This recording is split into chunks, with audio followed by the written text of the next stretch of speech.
Boy, do I know how this mom feels. You're at home, ready to pull your hair out because your kid won't try one friggin' piece of broccoli, and you got Susie Perfect over here complaining about her overachiever 4-year-old not finishing the sushi she made for dinner last night.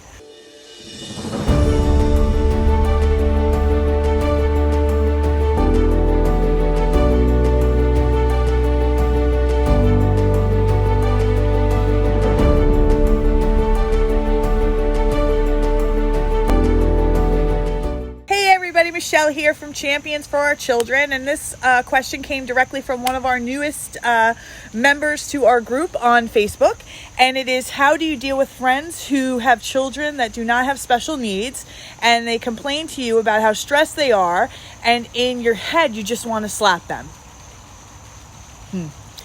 Boy, do I know how this mom feels.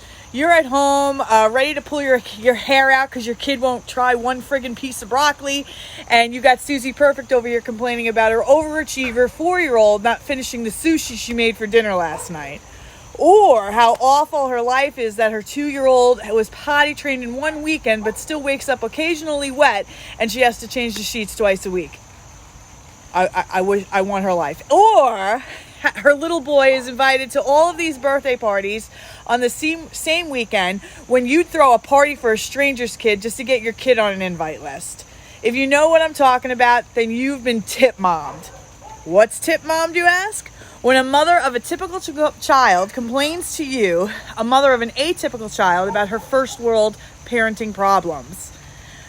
First, I want to say that most of the time, these moms are so oblivious to what they're saying or who they're saying it to that the tip is usually not intentionally done to hurt anybody. But they are our friends, and as such, they feel they are welcome to share these troubles with you, another mom friend. This aggravation will pop up in us atypical moms, but it will most definitely boil over when we might be keeping our feelings and our own parenting problems to ourselves. So I ask you this. Does your tip mom friend know what you're going through? Have you shared with her that your child is on the spectrum? Or you suspect something's wrong? Does she even know how hard this is for you? Does she understand you're grieving the typical childhood you thought your child would have? If not, we really can't be too hard on tip mom. I know a lot of us parents in the club, so to speak, keep to ourselves. We don't share because we might be ashamed or afraid of feeling someone's pity, but this is your friend. So this is not doing your friendship with this friend any favors. A real friendship is a two-way street. You have to let her support you like she expects you to support her. By doing this, you're going to strengthen the bond you have with this friend. She's going to stop and feel compassion and love for you, and more than she already has, and she's going to be honored you went deep with her. She will become your rock. Now, she still should be able to share with you when she's had a bad day, but I guarantee that if you are communicating what you're going through with her, it won't be to the point where you want to strangle her.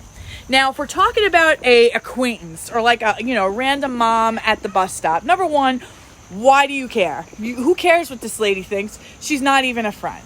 And number two is you have to understand, even if it's obvious to you or it seems obvious to you that your child has a disability, it's not necessarily obvious to everybody unless you have a conversation with them. And I know what you're thinking. How could they not know? When people are talking specifically about their own problems, they've got tunnel vision. They're super selfish in the sense that they just want to talk about their problems. They're not thinking about, oh, wait a minute, by talking about this, am I bothering, this lady over here that I hardly know? No, they're not thinking that way. I know I don't think that way. People do this. Everybody does this. When I'm talking about my problems, I'm not thinking, well, wait a minute, could I just be offending this person over here? Nobody's thinking like that. So if it's an acquaintance or not even an acquaintance, it's just some random person, don't care. Just appreciate, you know what? She has no idea. Even if it seems obvious to you, she probably has no idea. The only way that you can bring clarity to that type of situation is just like what you would do for a friend that you actually have. And you're not going to do that for an acquaintance. So you need to just take a step back and say, listen, this person's just got no clue, and just not even care. But if you do care, and this is where I was thinking that this question was coming from, is when it is your friend. And if it is your friend, you need to be clear. Friendships are two-way streets. Give her the chance to be the good friend to you. And then maybe it won't be so bad and you won't want to kill her or slap her or whatever. You get what I'm saying. Oh, my love, I hope this was helpful. Talk to you soon.